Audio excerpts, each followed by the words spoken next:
Meantime, how many of you have been feeling a little bit foggy in the brain, maybe forgetful? Just share in the chat. Yes, tired, court watcher. You're not alone. Yes, frustrated. How many of you are aware of the Schumann resonance, the blackout that happened the first week of July, July 1st and the 4th, I do believe? Total signal drop. I just discovered this myself this weekend. So no wonder my meditations have been all over the place. I was just sharing with our trustees, with Esther and Shannon and Karen. I'd be in meditation and I'd be seeing these images of people flashing before my eyes, countless images of even places and people from like the 1800s and entities that I've never seen before, and they're just flashing before my eyes. And I would be in meditation for 30 minutes and I would say, okay, I'm done. And I would leave my couch, and then Source was like, nope, you're going back in. And so I'd be sitting in meditation again, and the most bizarre feeling and energy moving through my body. And I had no idea what was going on because I haven't experienced anything like that before. Believe me, I have had incredible experiences, but nothing like this. And then I discovered that the Schumann resonance, yeah, complete signal drop. I don't know much about the Schumann resonance, but what I do know is that it really plays a big role in it's a scientific monitoring of the Earth's electromagnetic field.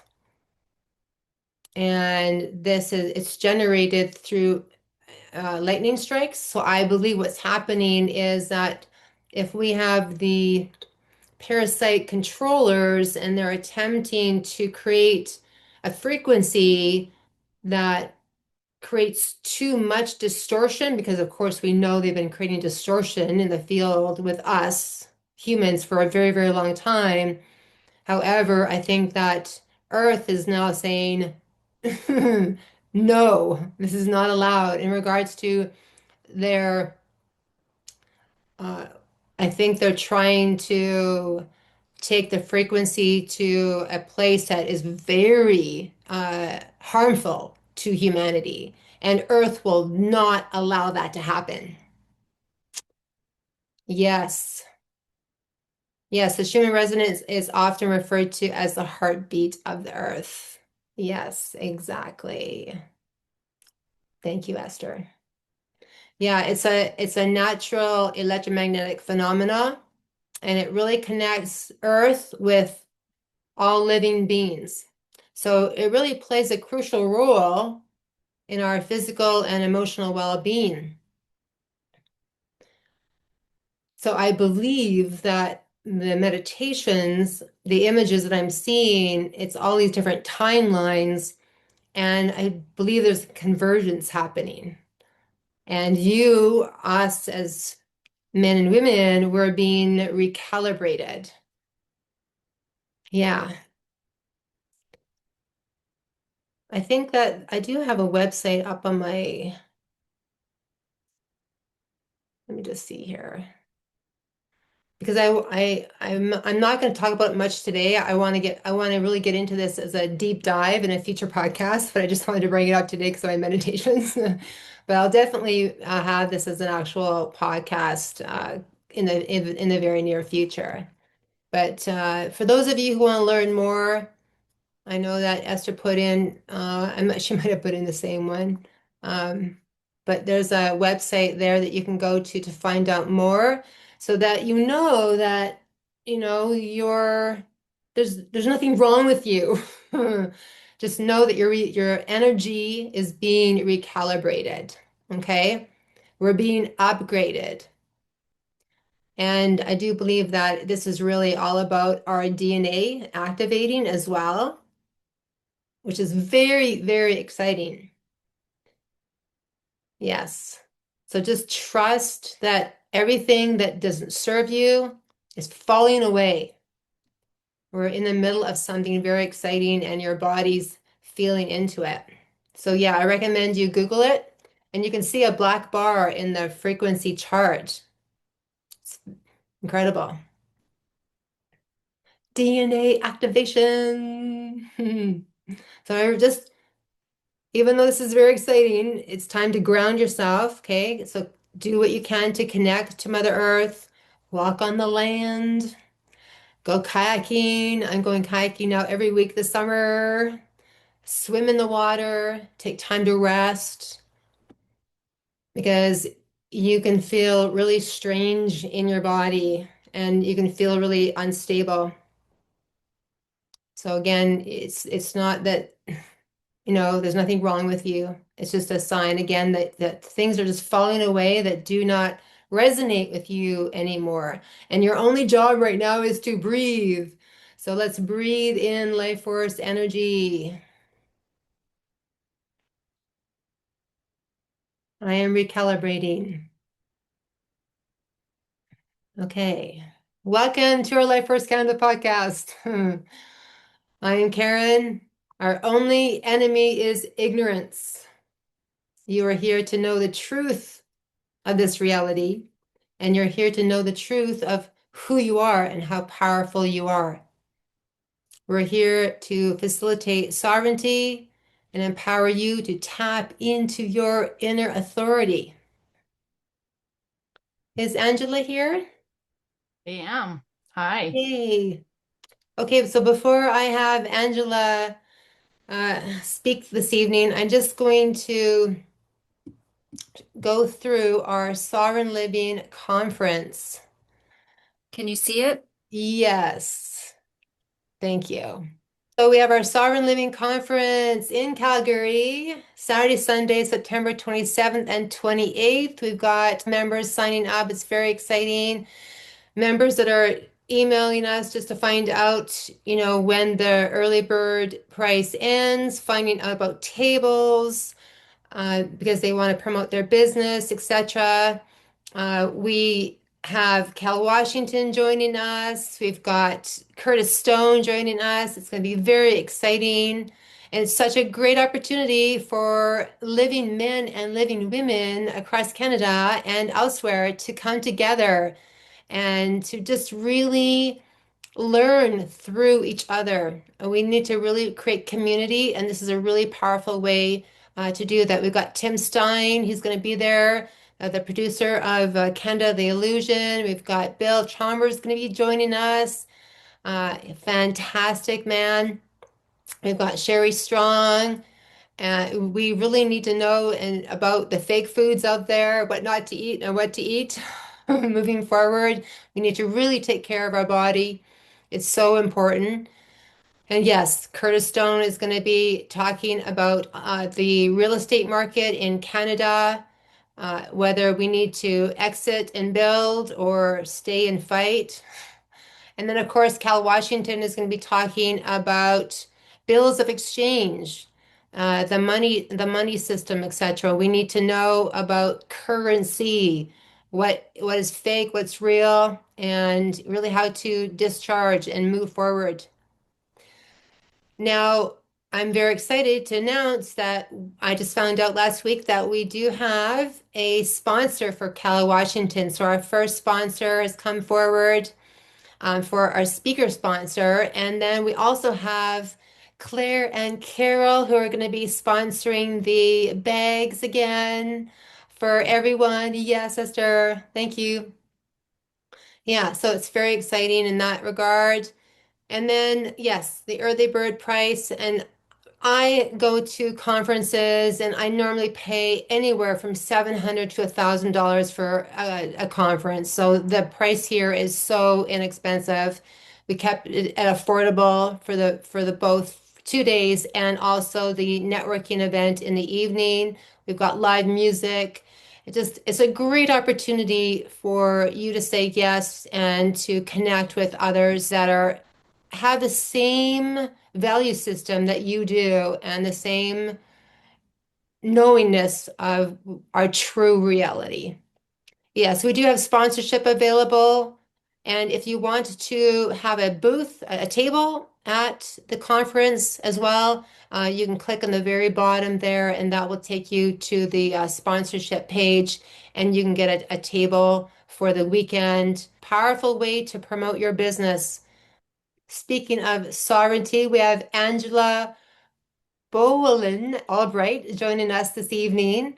Angela will be introducing us to Sovereign by Design, our private membership association. As you know, on our podcast, we invite so many amazing, brilliant men and women here to showcase, what they're offering. And I think that our members are really going to enjoy what Angela has to say today. I have some questions for Angela, and then I'm going to turn it over to Esther for the Q&A portion of the podcast, where our listeners who are live with us have an opportunity to ask questions from the chat. So again, Esther just asks that you write the word question in the chat and then ask your question there. Okay, so Angela is the administrator of Sovereign by Design that was created out of her desire to create a better tomorrow for our collective children. I love that. And Angela, I found out that you live in Caslow, BC. I actually lived there when I was like about 10 years old for a couple of years, just outside of Caslow. So I love that area. And I love that you are a spiritual coach as well. And that you have been creating and doing entrepreneurial business for 3 decades already. So welcome to the podcast. Thank you so much for having me. It's so beautiful to be here with everybody. Thank you. Yeah, well, I would love for you to share what your turning point was that led you to walk this path, this private path, and begin, reclaiming your own sovereignty. Well, probably creator in my heart, truly.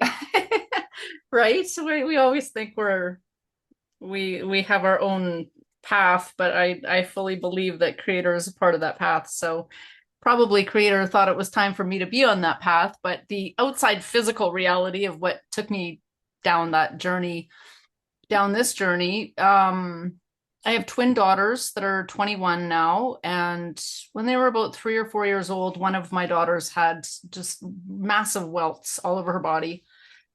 And it was just such a horrific experience. We were living on the coast at the time in Vancouver, and we took her to a few doctors, and they gave her these big inhalers of cortisone that were like this bigger than her head, and she was so plugged up and she couldn't breathe, and they're like giving her cortisone to inhale, and it's like she can't even take it in, and we felt very strongly at that time that there had to be something wrong.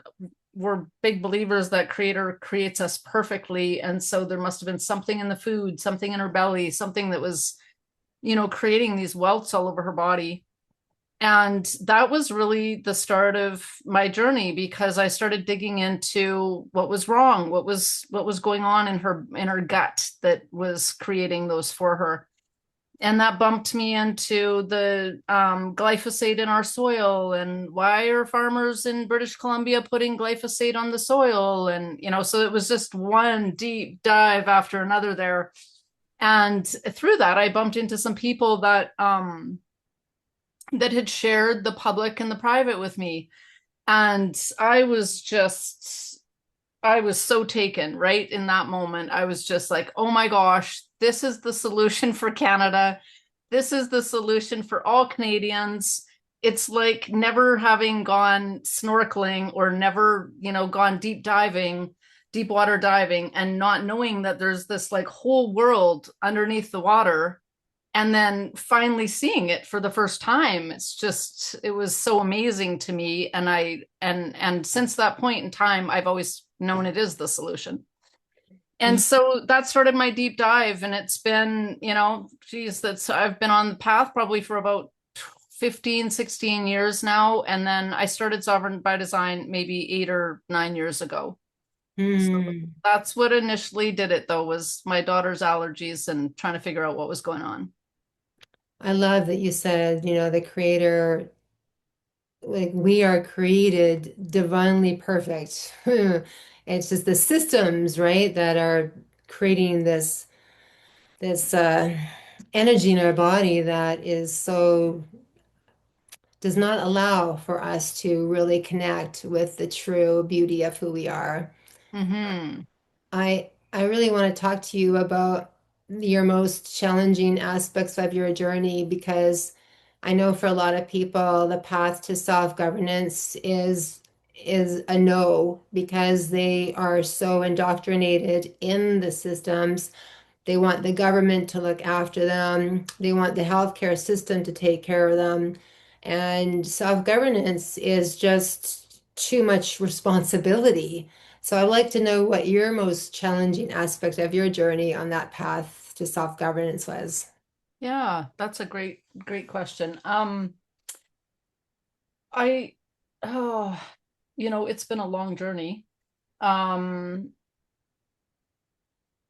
I think just like everybody that had gone through the separation during times of COVID, right? With family members and friends. And really, when I started waking up to this path, there was just so much because, again, it started with the glyphosate, and then it was into the, oh my God, the microwaves, and then, oh my God, the, tinfoil, don't be cooking with tinfoil, and don't be, and it just like was, I mean, it's Everything. never ending, right? It really, truly, now we see it and it's out there and it's like, yeah, see, it's never ending.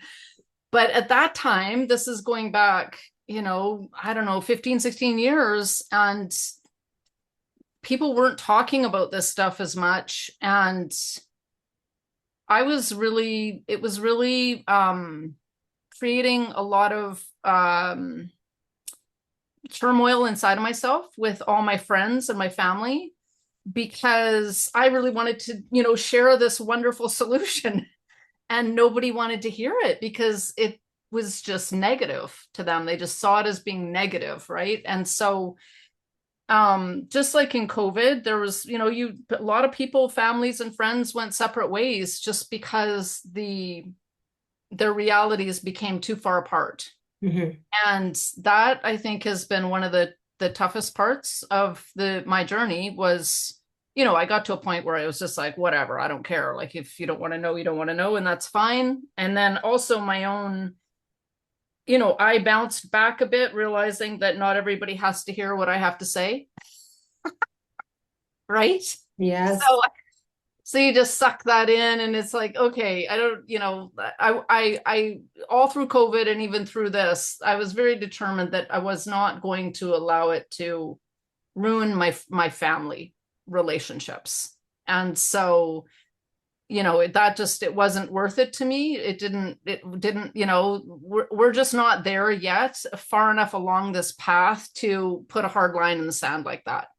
I was like that with the vaccine for sure and masks, Right. but so I did, I kind of bounced back to middle, and when I did that, then those relationships got better. But I think that it really did, it really was challenging for many years, and I would say I don't have very many friends left that I started with.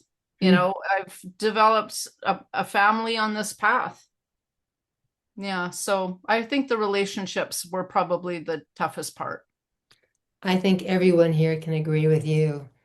Yes, we all have let go of so many people that we thought were going to be in our life forever, or a really long time because, just deep friendships or even family members.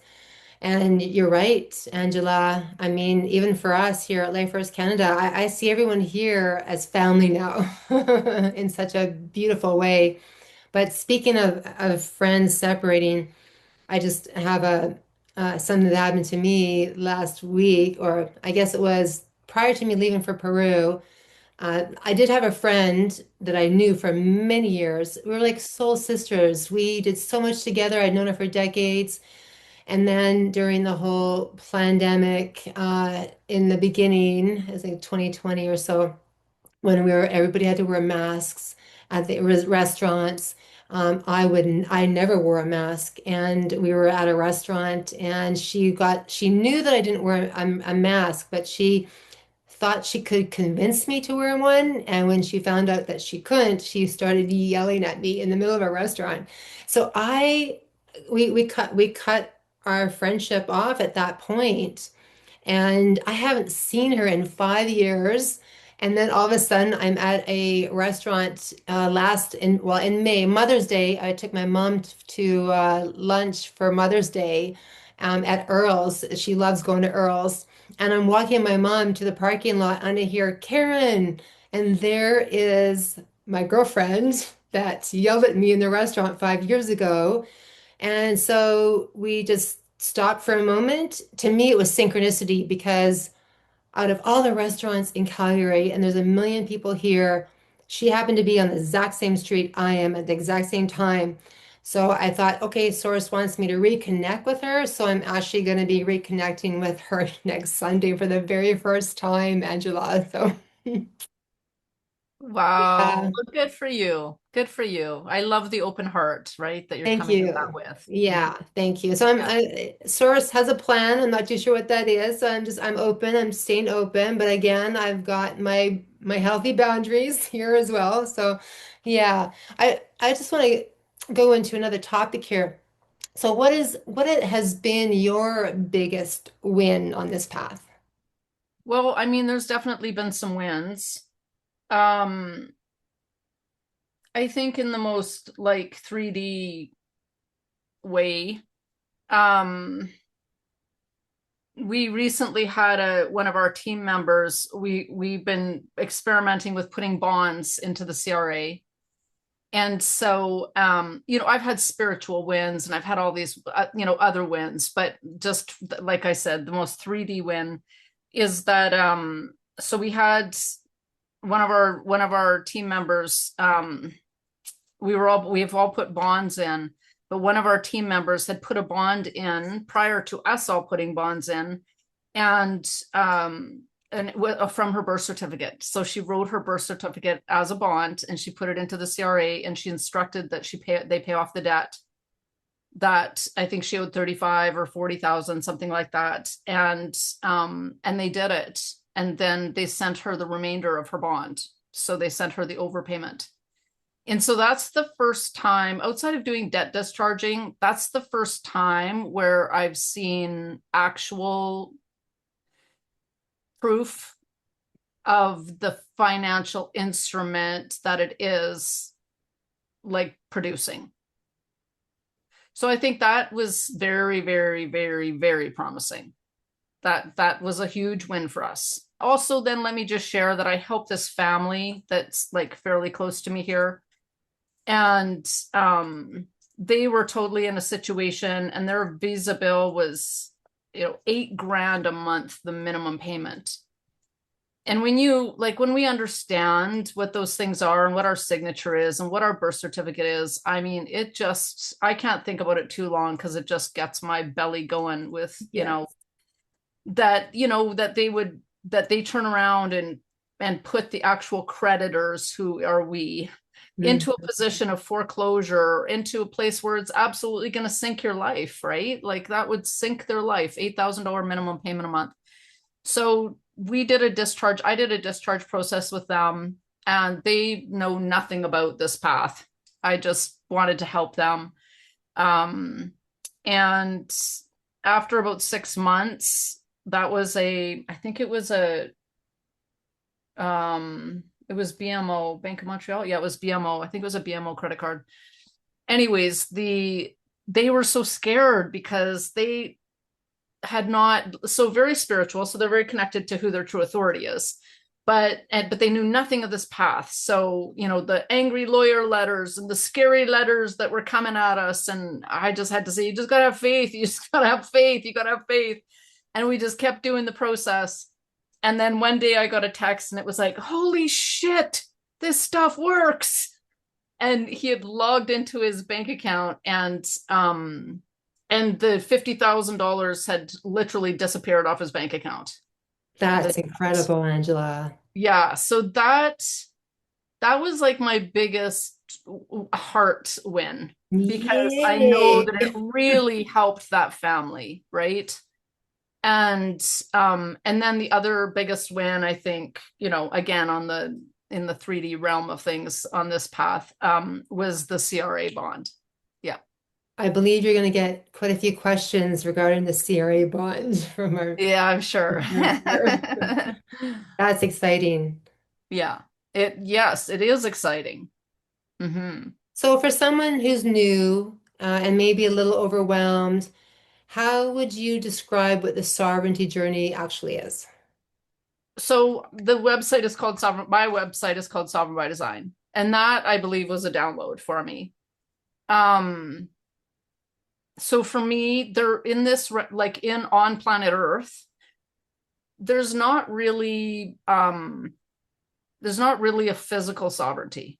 It's more self-governance, right? We're self-governing. Because to be sovereign, we are in a realm that is controlled by monarchs, really. And so, you need your own army and you need your own currency and you need these things for the word sovereignty in this realm to actually be legitimate in the eyes of, let's say, both sides of the ledger, the public and the private. But to me, sovereignty is tapping into my expression of who I am as an expression of creator and knowing that creator is the only true sovereign. And as an expression of that sovereignty, I am here to manifest that onto this realm. Yeah, as an expression of creation. So Beautifully to me, expressed. that's what it is. It's lining up with who I truly am, knowing that this is a very important grounded realm, but to not lose that higher guidance and that more real side of who I am, and really tapping into that and having faith with that and manifesting that through and putting that through the paperwork and knowing that that moves mountains. That's what sovereignty is to me. Mm. Jacqueline just wrote, very nice description of sovereignty, Angela. Thanks. I You're agree, welcome. Jacqueline. Yeah, it's beautiful. Beautifully expressed. Thank you. Okay, now a trust. We know a trust is the only entity that can hold property, land. So can you explain why that is important? Well, a trust is really okay. So a trust, so you could have a corporation that can hold property, right? But if you have a corporation, corporations are still in contract with, Canada Inc. or British Columbia or your province, right? Whoever the registering body is. Because when you register an incorporation, whether it's a sole proprietorship or it's a um, any type of incorporation, that splits the title as soon as you register it. And so the ownership title goes to British Columbia, or it goes to, say, with your birth certificate, it goes to the Register General of the province. Or so anytime you register on the incorporated side, it splits the title of that property and the ownership goes to the registering body. So you are in a full contract with that registering body. And so if you don't want to be in an intimate contract with the crown or with, the government bodies, then that's not really, in my books, a legitimate way of owning property. And as the system has it, we are, until we take steps to make declarations away from our identification, we're enjoinder to that. And those instruments, the birth certificate and the social insurance number, like specifically the social insurance number, that was created for us to use to create debt in the public. So that instrument, that entity, that is a debt instrument, and it can never hold property.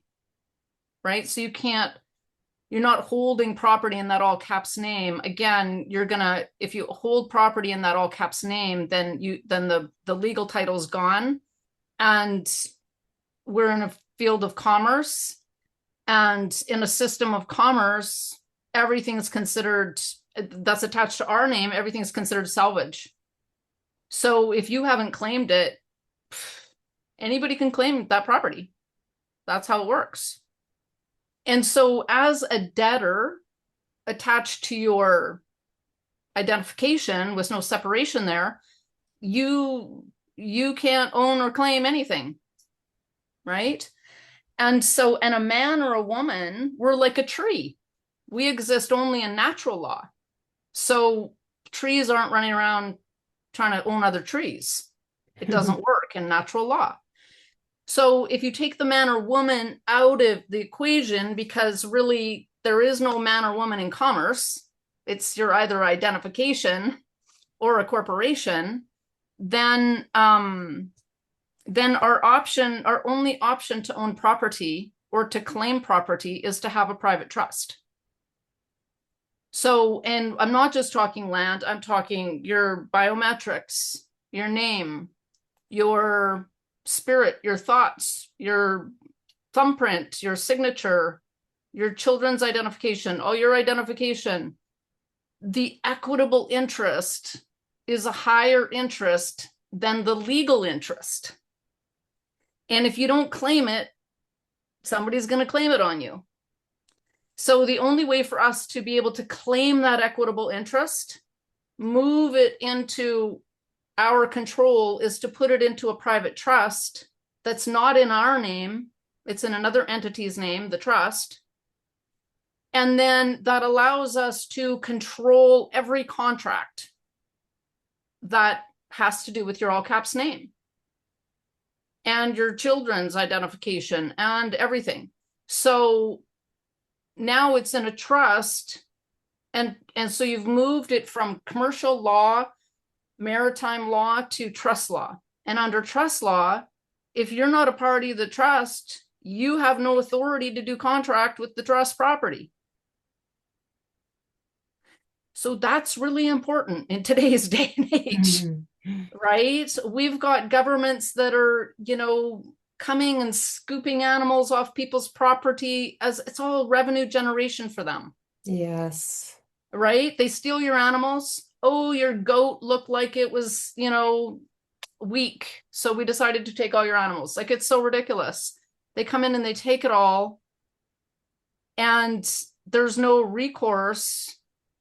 And then they turn around and they start charging you for keeping your animals, right? To the tune of like $1,500 a week. It's crazy what's going on out there. So if you had your stuff in a trust, then you're coming at it and you're saying, please correspond with the trust by mail only, and let the board of trustees know what you want. And by the way, if you're not a party to the trust, be aware that you could be trying to breach trust property. And that's not going to fare well for you, right? So it's a way of, for me, it's a way of taking full responsibility for all of me and navigating this realm with that full expression of creator behind me and with me, not behind me, but in me and with me, and saying no and standing up for myself. Yes. Yeah, we talk about trust and trust law, private trust in our private members group. I'm just curious here, how many of you, just write in the chat, who's created a private trust already, or who would like to even learn more about trusts? It's a really important topic that Angela is referring to here. So key. Yeah. Excellent.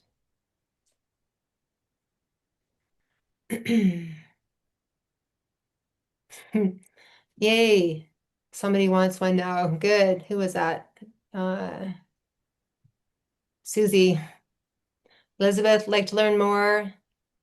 Sandra, learn more. Definitely learn more. Excellent. Pen for sure. Yay, good. You're onto something awesome here, Angela.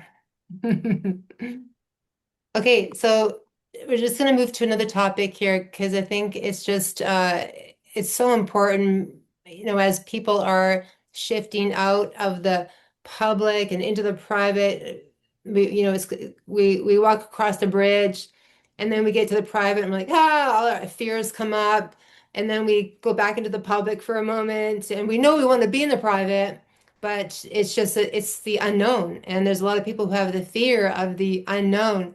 So, how do you help people overcome fear when stepping out of the systems, letting go of the old ways of thinking?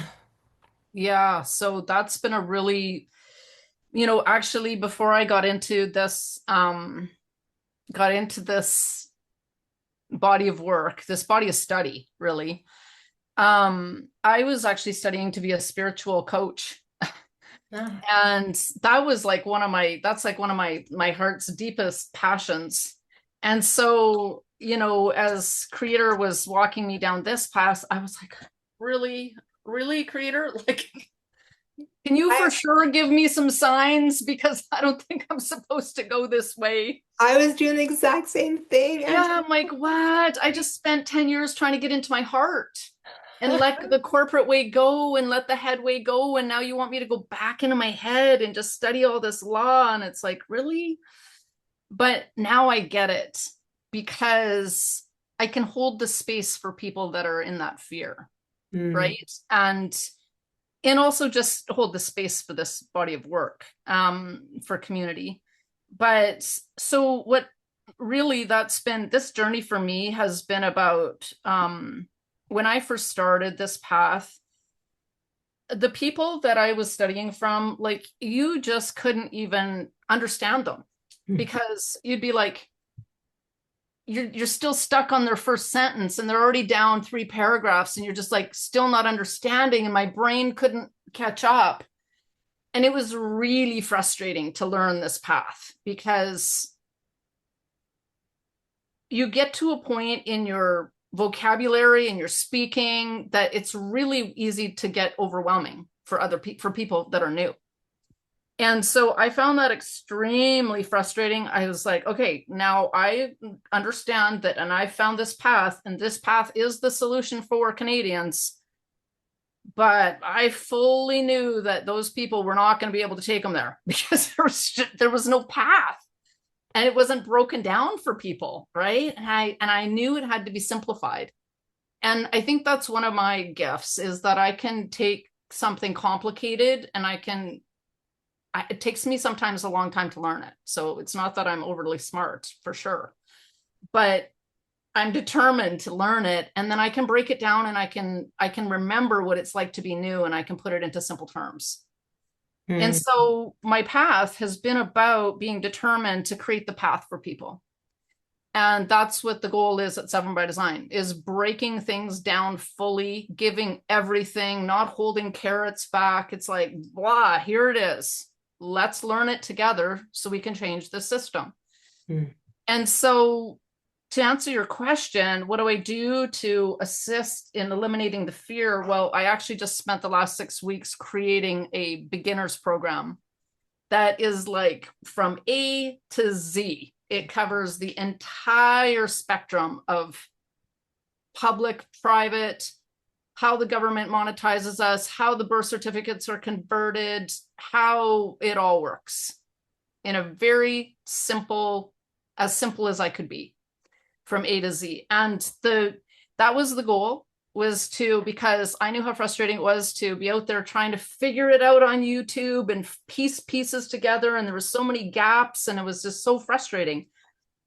And it wasn't until now that I actually could breathe and stop and create the beginners program. So now the beginners program is done, and now I'm rewriting our 10-week trust program because I want it to be of the same kind of quality breakdown, and I'm just revisiting it because I know where all the gaps are in it now. So to help people who are near and new and in fear, I think that having education is the key.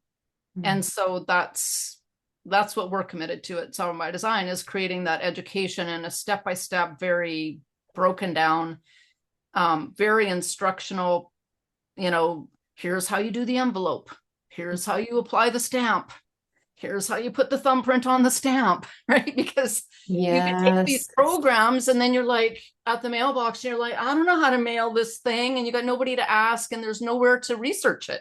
Mm. So the beginner's program is like literally so amazing. I really feel like it is amazing.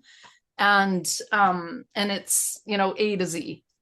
So that's what I've done to help people through the fear of it.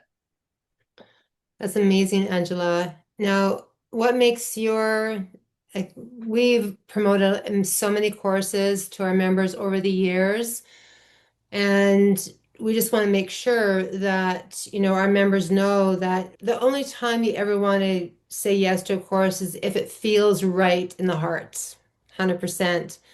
And and so that being said, what's the difference between your 5-day beginner journey from other sovereignty programs that or legal rights workshops that are out there? Because there's quite a few out there now.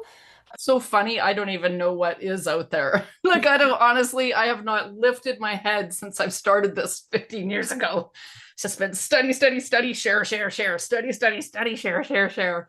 So I really don't know what's out there from a other people's programs. I really don't. My I'm background glad. is in sales and marketing, and there's a lot about sales and marketing that I really don't. I don't like it. It's manipulative. It's, I started my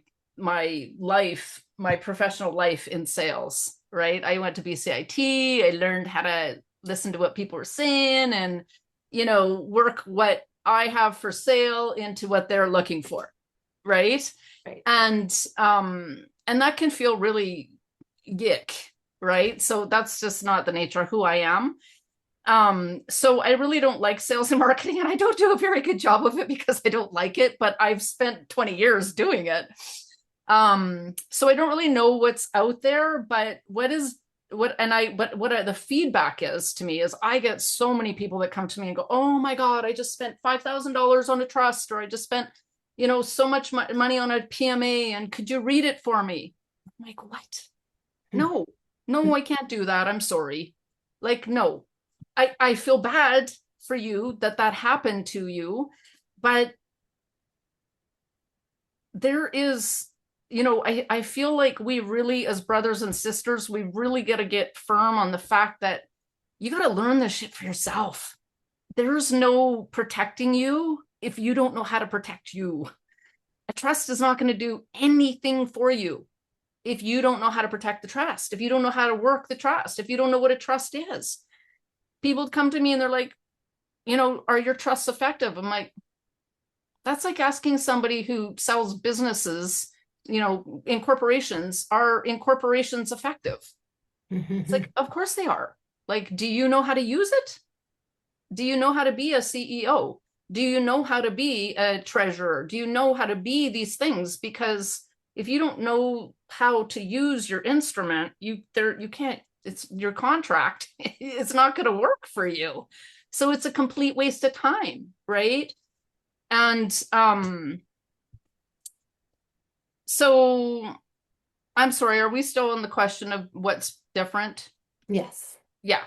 So what is different for us is that we are this for me is not this is not a business. People that come to Sovereign by Design are not clients. We're providing an education platform, and for me, this is about creating a step-by-step path in education so that we can come together and get strong in education and together flip this system on its head. Flip That's what the it is for me. system. Yes. So for me, it's not about selling you into anything. It is about community learning together, and and really for me it's about, because I will get on to different conversation about how can we all work together. I think that's going to be a great part of the conversation, but there's much bigger things that I'm working on in terms of a republic, and that I don't want to be in the day-to-day um, forever doing one-on-ones with people. I mean, I don't even do one-on-ones now, but I am very committed to creating such an education platform that you don't even have a question to ask me because it's all there for you. Yes. So that I can go on and work with everybody else who's already finishing theirs to create a community that starts to have bigger conversations. Because we now have a conversation about what is the law, what are our rights, what are the loopholes, how do we get there?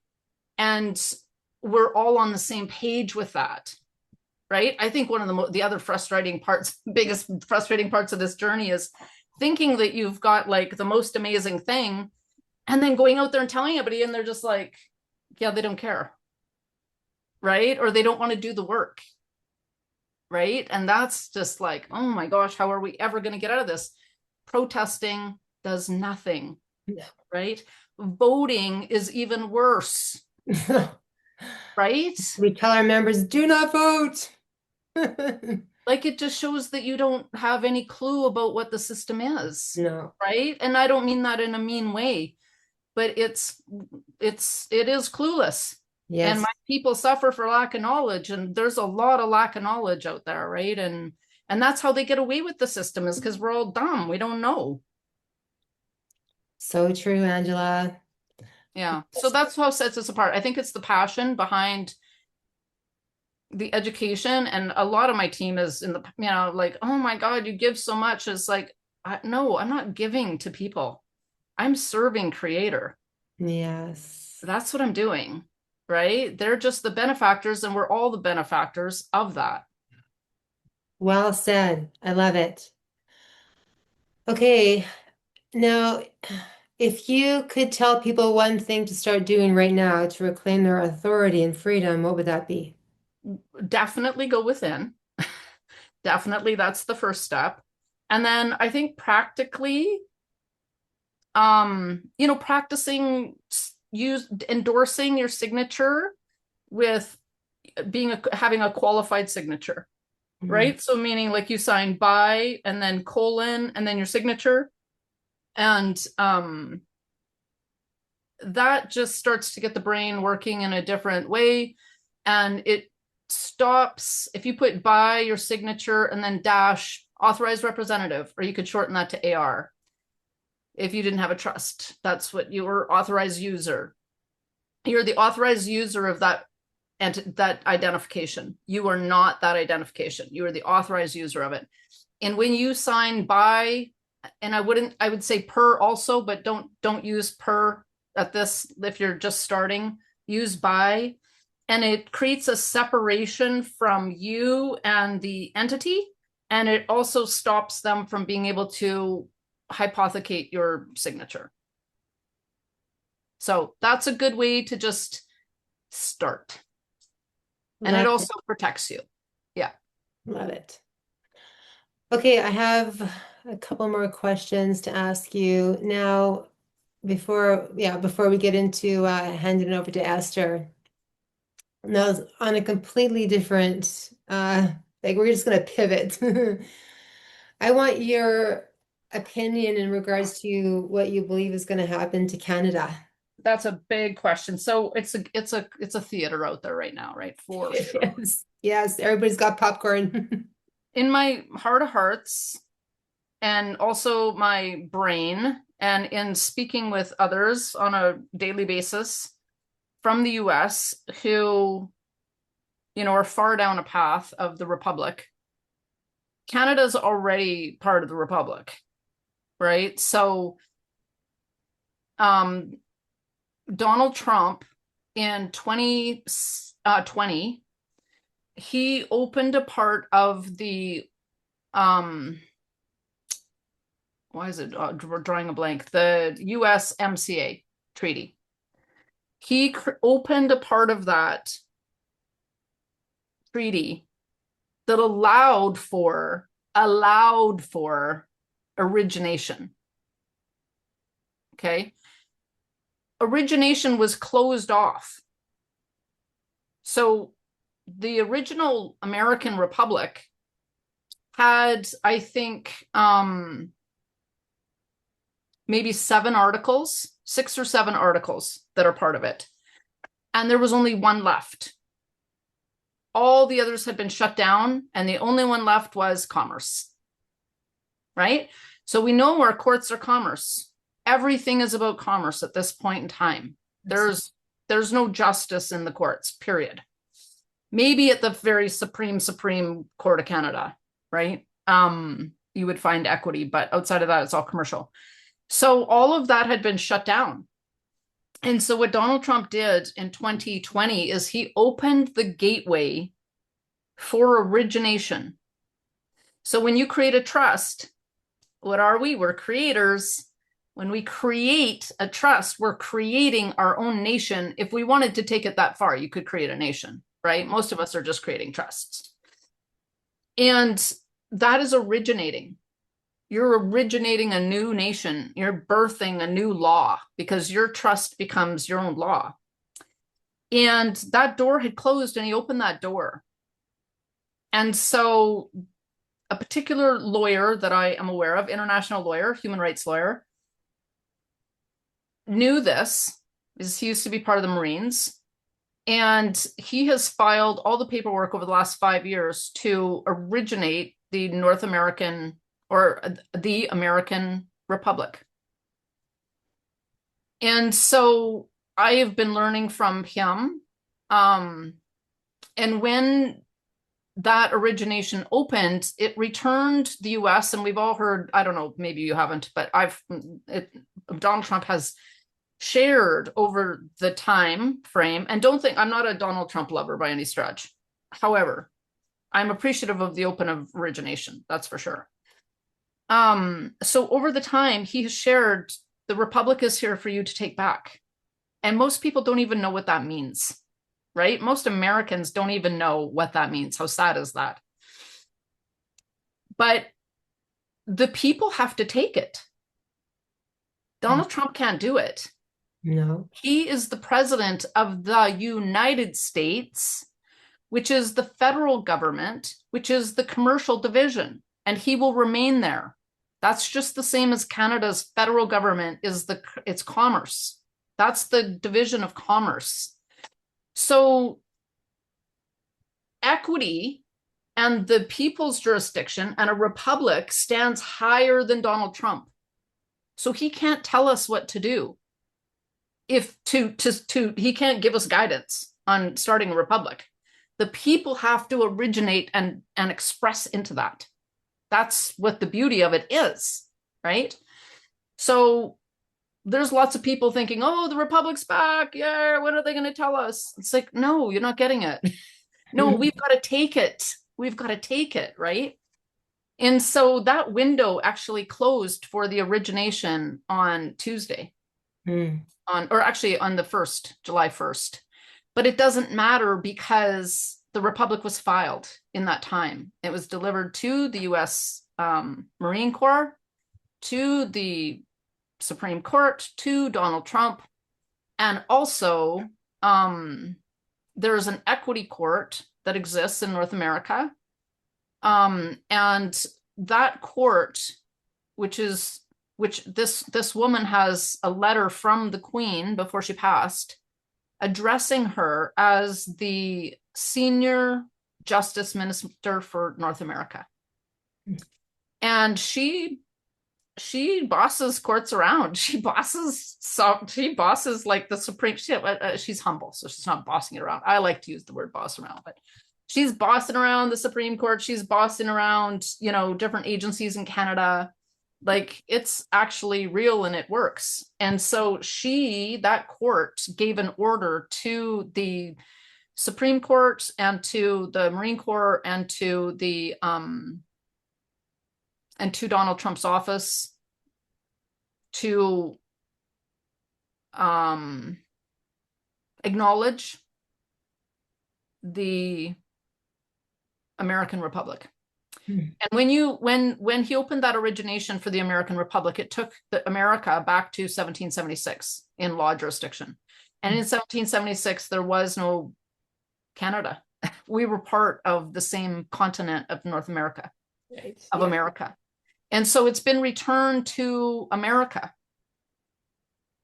That's what I believe has happened. And so what we are currently waiting for right now is some kind of acknowledgement from the Marine Corps. And the we know that the Republic is back because the 250th celebration, the birthday celebration of the Grand Army, wouldn't have happened if the Republic wasn't back because they were at the bottom of the ocean in oceanic law with the rest of us. And so they were being celebrated and brought back onto the land. And so they're back on the land, which means that the Republic exists. And so that's what I think is going to happen with Canada. That is what is happening with Canada. And that's why we've seen Alberta, this justice, equity justice minister, she gave instruction to every premier in Canada to start their own police force for the people because of all the stuff that's going down, right? And Alberta's the first one that has started it. So they've launched their own police force and they're calling them sheriffs, which is totally a de jour reference to a police force. And it's going to have a civilian oversight. So it doesn't have a municipal or provincial or federal oversight or a crown oversight. It's going to be the people looking after, like the people will have the oversight over the sheriffs. Yeah. So it's happening. We don't have the eyes to see it yet. Mm. And so I think what's going to become important and how that's going to come about, from what I understand, is that every county or like around it, I say counties because they're smaller than a municipality and you need the populace, right? So the smaller units of people. And so every county is going to have to create its own law jurisdiction and its own trust.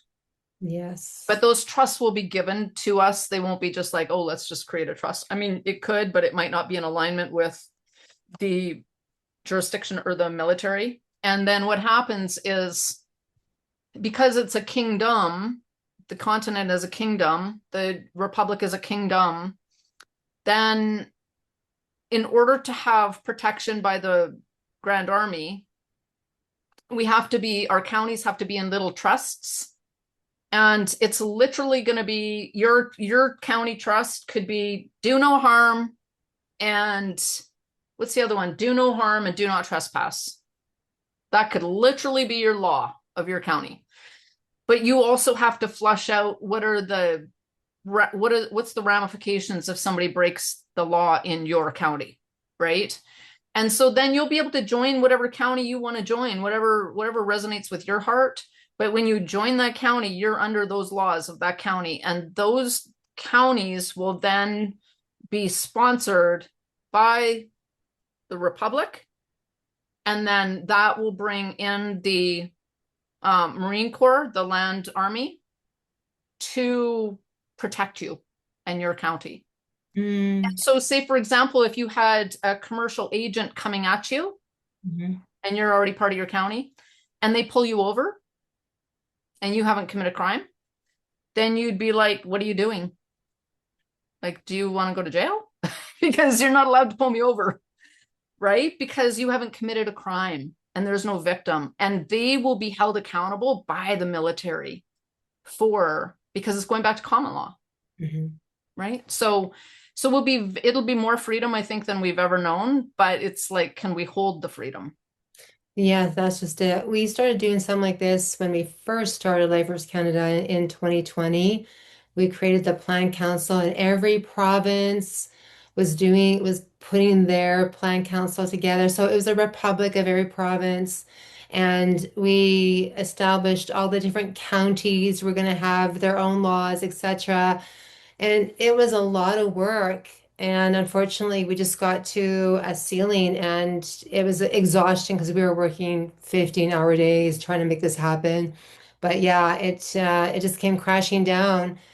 And then now I see, Alberta wanting to separate, and I find it really funny because we are already separate. But uh, the people in the political arena right? They want to create the Republic of Alberta, but they're seeking Daniel Smith's guidance. And I laugh because Daniel Smith will never, ever choose separation, ever. She's even announced that she will never choose separation.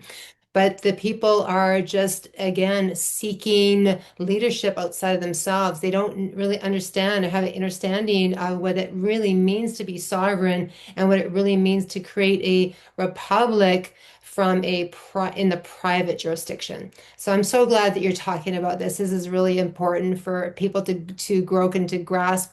We're going to move on into our Esther here. She's got some questions in the chat. To finish on what you were saying there.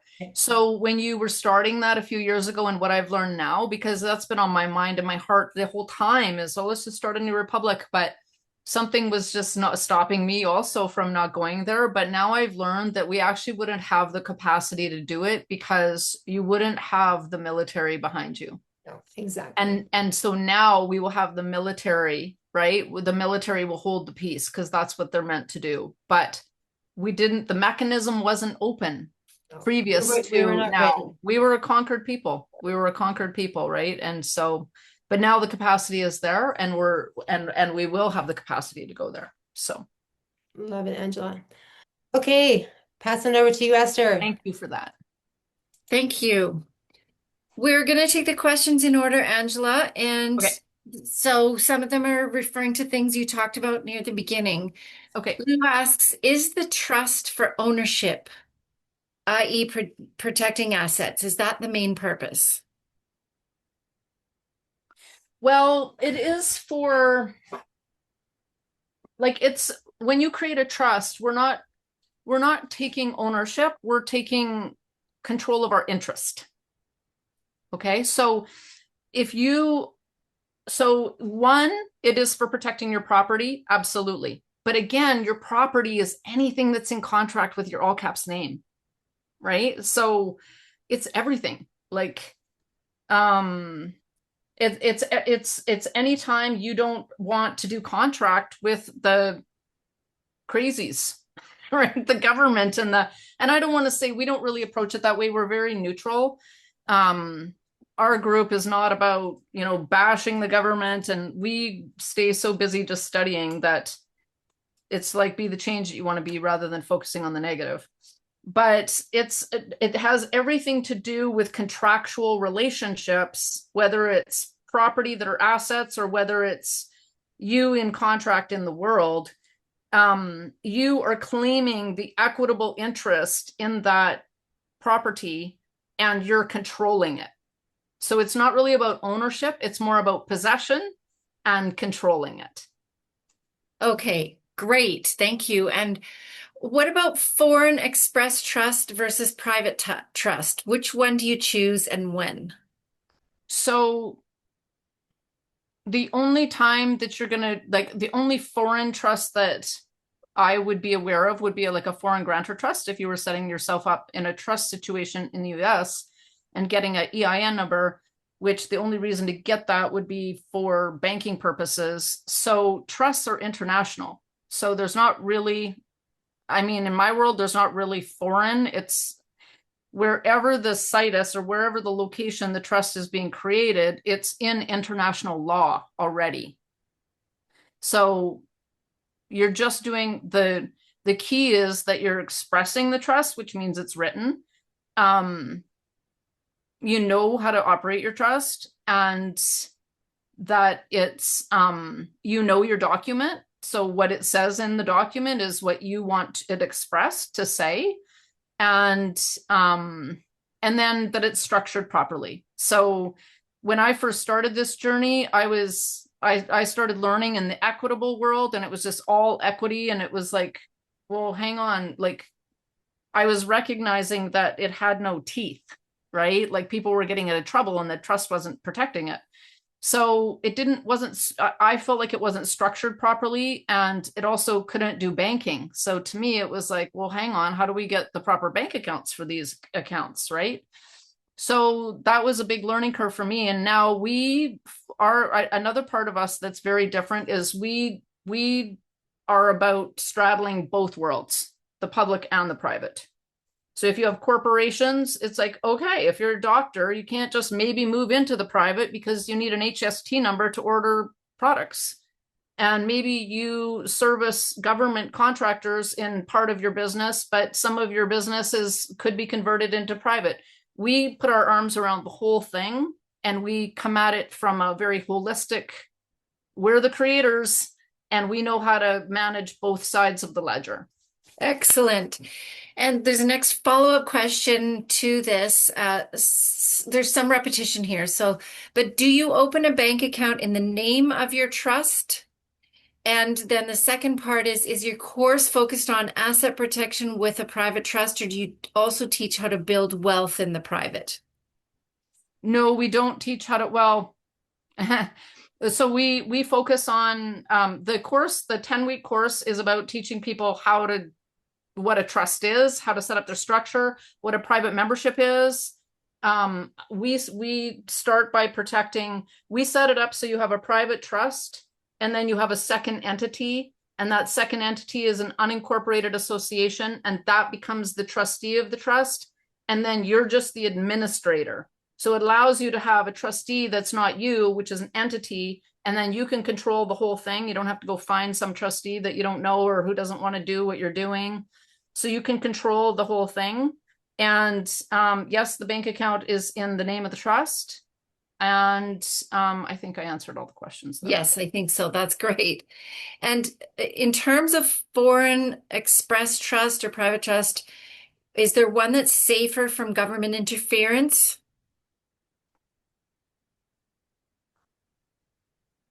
No. This is one of those questions where you have to know that it's about contract law, right? So if you looked up Section 1, Article 10 of US Code, in there, it'll state that, which is the same in Canada, but it's not under that code, that no government or third party can interfere with the obligations of a contract. Okay. So when you create a trust, you're creating a contract. So if you're not a party to it, you have no authority to run anything that is attached to the property in that. You can't interfere. As an example, my sister, when she was going through her separation with her ex boyfriend, they weren't married, but they had a kid. Kid was like 9 at the time. COVID came down, the vaccine. She didn't want to get the daughter jabbed. The husband wanted to take her to court over it. So she all of a sudden gets an email from a lawyer saying, we're taking you to court to challenge your decision on the child's, vaccine status. And my sister was just devastated. And she called me and I was like, okay, we'll go back and say, because the lawyer was the one that wrote her, and say, my husband and myself have a private agreement, parenting agreement. And I'm wondering where you think you fit into that. Just that. Frickin' lawyer was gone, right? Told the guy, I can't represent you, sorry. He fired her husband, right? Because you can't penetrate a contract if you're not a party to it. So that is the premise of trust. So when we understand that, there's no protection outside of you knowing the laws of a trust. Does that make sense? There's no, if you're in a statutory trust, that's a different thing, because you're now in a statutory trust, you're in a relationship with the government, and now they do have control over that. But if you're in a private trust, you've created a private contract and they cannot pierce it unless you let them. Got it. Thank you. Yeah. And a question, should you put your home in a trust if you own it outright or only if you have a mortgage? Or is it suggested for both situations? Well, personally, I rent my property. So I don't have a home, but we do have land programs. And an allodial title is actually the highest ownership of land, because when you get the allodial title, like a land patent, that goes into the man or the woman's name, right? The legal title and the equitable title go into the man's name, not the person, all caps name, the man and the woman. So that's the highest, protection you can have for your land. But if your property doesn't already have the capacity for a allodial title, like it doesn't already have a land patent on it for that somebody else, it's in somebody else's name, you know, you have to go back and get the records. Then if it doesn't already have it, then you can't just apply for a patent. When you get a land patent or a allodial title, you are going and you're searching the titles of all the ownership and you're bringing those forward into your name. If that doesn't already exist on the property, then you can't get a land patent. So what do you do if you can't get a land patent, whether you have a mortgage or you don't have a mortgage? Property has an address on it that is owned by the municipality, which is actually now the United Nations, right? The United Nations are the owners of the corporations of our municipalities. So their title is on it in terms of ownership. And either that or the crown. And so all you can do is claim the equitable title, but the equitable title is the higher priority. It's the highest title. So then so again, land patent's the first. And if you can't get a land patent, then for sure you want to put your equitable property interest into your trust. And then you do public claims on it, like your UCC and a personal property security registry lien. Okay, so much to learn about this. You mentioned the word hypothecate. Can you explain what that word means? Well, basically, like if you get a mortgage, it's any contract that you sign, as soon as you put your signature onto, you know, any piece of mail that you get that's coming from a government entity, it's not going to be like coming from Joe's Pizza. They're not going to know how to go to the Fed window, right? But if you sign an application for a loan, for a mortgage, for any kind of a loan with anything that goes to the bank, you have just given them the money. So as soon as your signature is on that, they can take that. It's now a negotiable instrument, and they can go to the Fed window and they get paid out for it. And then they loan it back to you, right? So then they take that and they put it into a pool, into a securitized pool, and they make millions and millions and millions and millions on it. And so that's how they hypothecate it. They sell it over and over and over and over again. So when you just sign your name, you're just giving away the farm.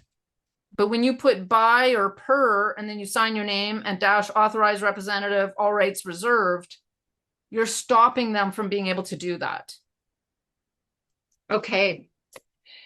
And you were talking about the Republic when this question was asked. So can I go and live in the States, buy property, and live in peace, no encumbrances? Yes. Is that factual? Yes. That's when that takes effect. Absolutely. There won't be any borders, but here will be the borders. If you're not part of the Republic, you'll be part of the commercial division, or you could be part of whatever division is over here. And from what we can tell, this is my conjecture at this point, but we've been watching this, is that the federal government of Canada is already delivering that commercial division to Islam. Okay. I was like a little bit alarmed when I heard that. And so I thought, well, that's a pretty big statement. I should go and do a little bit of digging on that. And I was like, wow, okay, we just hired a president for our Ministry of Health, is now called a president instead of the Minister of Health officer. And she's Muslim. And so I was like, okay, that's interesting. And then I did a little bit more digging, and the RCMP headquarters in Ontario just celebrated in their headquarters their annual day of Islam. It's like, what? Why would they be celebrating Islam? Do they celebrate Native Day at their headquarters? Tribal law? Do they celebrate Christianity for a day? Do they celebrate Catholicism for a day? Like, what's going on? Why is the RCMP celebrating Islam? So, not to raise any bells, but hey, we might want to pay attention, right? And the reason that I was kind of triggered by that was initially because people come to me with a lot of stories and a lot of stuff. And somebody, maybe it was about a month ago, said, oh my God, I have been told that police officers in Ontario are being told that if they need to rape a woman to get their point across, it is A-okay. I was like, interesting, right? So I took that to the team that's in America around the Republic, and they shared that from what they could tell, the commercial division of Canada was being handed over to Islam. So that will be a jurisdiction, right? That'll be a commercial jurisdiction. So when you say, well, can I move to the US? If you're part of the Republic, yes. Which means you have to be organized in a county. You have to come into participation into the Republic. You can't just be it's just not going to be just open borders, right? Because then we're just creating the exact same thing. Great. So and then go ahead. Yeah, so if you're part of the Republic, then and you'll have the proper identification for that, you'll have new ID for that, then yes, you won't have borders for Central America all the way up, because it's the continent. And then following on this topic of republic and our own jurisdictions, will we the people vote for our sheriff and judges? Well, we won't have judges. Judges will be commercial. What we will have is you will have your own tribunal within your trust, which is your county. You'll have your own jury of peers, and you will have a judge advocate general from the Army or the Marine Corps that will be the adjudicator. So they will work with you to adjudicate your county's laws. Okay, following up on that, and you may have answered this, but let's try this a different way. So if North America is a republic, including Canada, will that make Alberta's plan for separation easier, and then for the other provinces to do the same? Okay, so there's a commercial division, which is the federal government, so Canada Inc. is already registered at the Security Exchange Commission in Washington, D.C., which means it's property of Washington, D.C., right? Mm-hmm. That Washington, D.C. will be part of the commercial division, which will be the United States. The other side of the ledger will be, and you've probably already heard Trump refer to the District of America instead of District of Columbia, right? So everything's on a ledger. We got a public side and we got a private side. The public side is the commerce. The private side is the de jure. District of Columbia, District of America, right? Alberta, Daniel Smith is on the public. The police force that are the sheriffs are on the private. It's already there. Mm. There is no separation.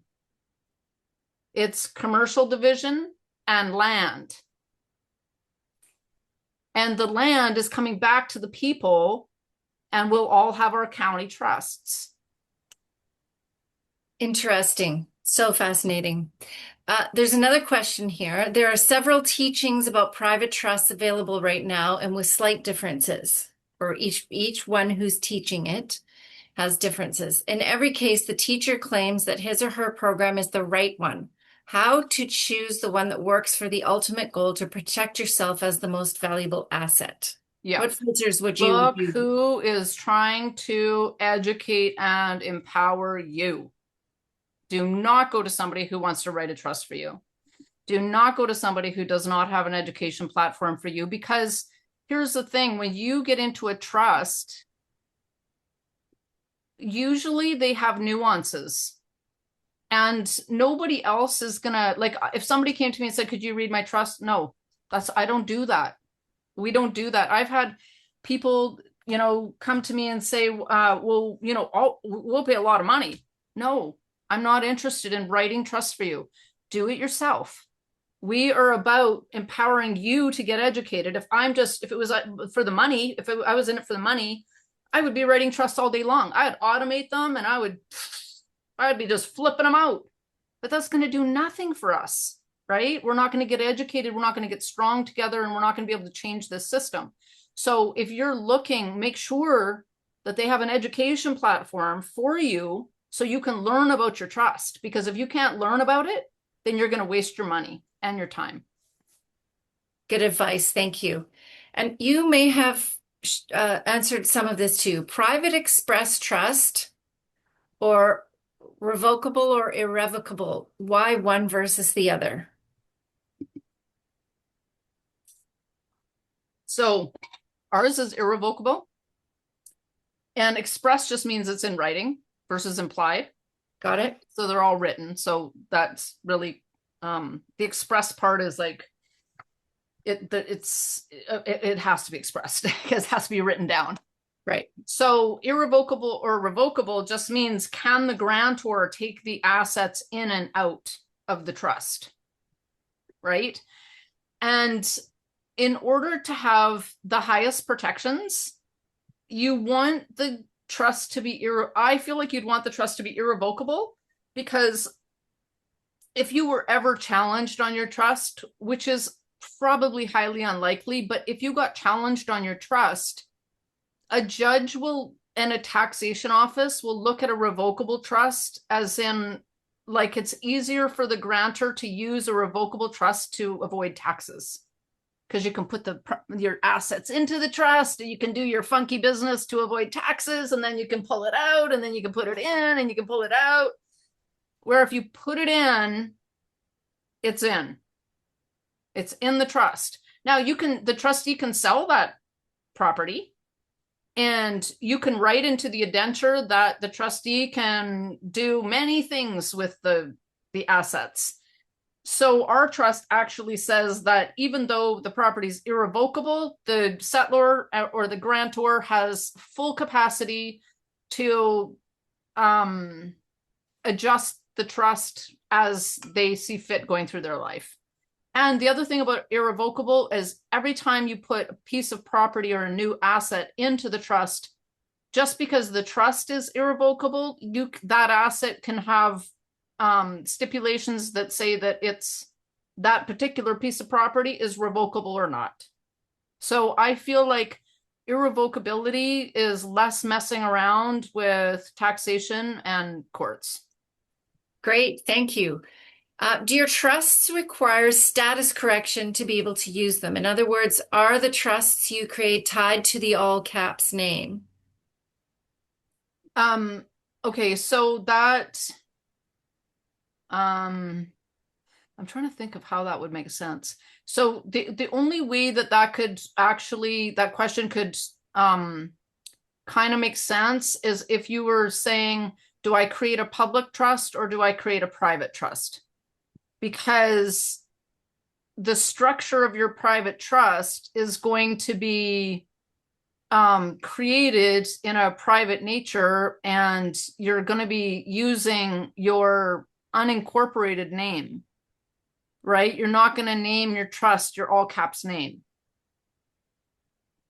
Okay. Right? If you did that, you'd actually probably be creating a statutory trust, because you don't have the legal title of your name. So you can't even you couldn't claim the legal part of your name for a statutory trust. So the question's a little bit off, and I don't mean that to be, rude. when you're on the private side, you know, my husband isn't running around calling me all caps Angela Lynn Bolin, are you home? Right? He's like, hey Ange, are you home? Because that's the private side language. So Got when it. you're on the private side expressing a trust, it's going to be in private side language. It's not going to be, hey, all caps Angela Lynn Bolin, right? Right. So they're different jurisdictions that, yeah. Right. Now, Angela, we have a number of other questions, but I'm aware that we're coming to the end of our time here. So I will pass you back over to Karen of the Class and Family. Thank you so much. This has been wonderful. Yeah, thank you. Great questions, you guys. It's been lovely to be here with you. Thank you, Angela. I'm just going to move us all into gallery here so that we can all celebrate you. Thank you so Oh, much. that's what that was. Yes. Yeah, instead of Okay. clapping, if we were at a live event, we'd clap for you, but here on I Zoom, see. yeah. Awesome. Awesome. Thank you for everything you do. You are such a incredible woman for being on this path and having the courage to do what you do and saying yes to it as well at the same time. I get it. And offering your courses. And, you know, when I go onto your website, I must say that they're beautiful. Like you have created, it's a harmonic energy in your course landing page, and that says a lot about you. Oh, So thank you. yeah, Thank you. Yeah, thank you. love to Yeah, have I you. just redid the website. Actually, it's been 10 years of just being an old website. It just didn't matter. But okay, it's time for an upgrade. But yeah, I just want to thank you all for inviting me and for being here. And Karen, thank you so much and your team. And I'd love to see how we can work forward. For sure, as I get more information around the Republic, that's a massive community job that I Yes, think we all have to come together, right? That's not we just we do, and yeah, love to have you on again to talk about that very as soon as we can. I'll get you to connect with Karen Hanna. yeah, sounds great. Yeah, Anyways, just so thank you all. And I'd love to see you in some of our courses. You're more than welcome to come and join us. So thank you for that. excellent. I love it. Love it. Okay, everyone, just close your eyes for a moment. We're just gonna have a mindfulness moment opportunity here. Just breathing in life force energy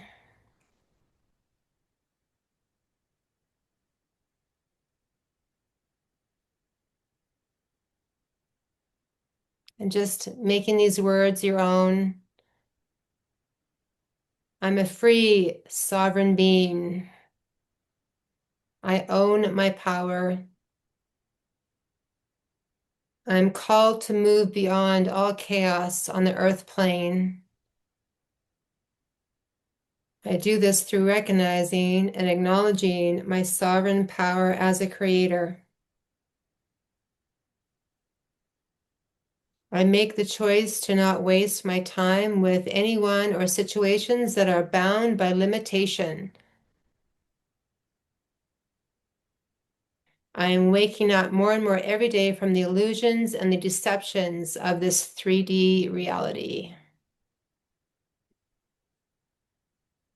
I'm waking up more and more to see that all limits are illusionary. I remember my true connection to our Creator and all that is.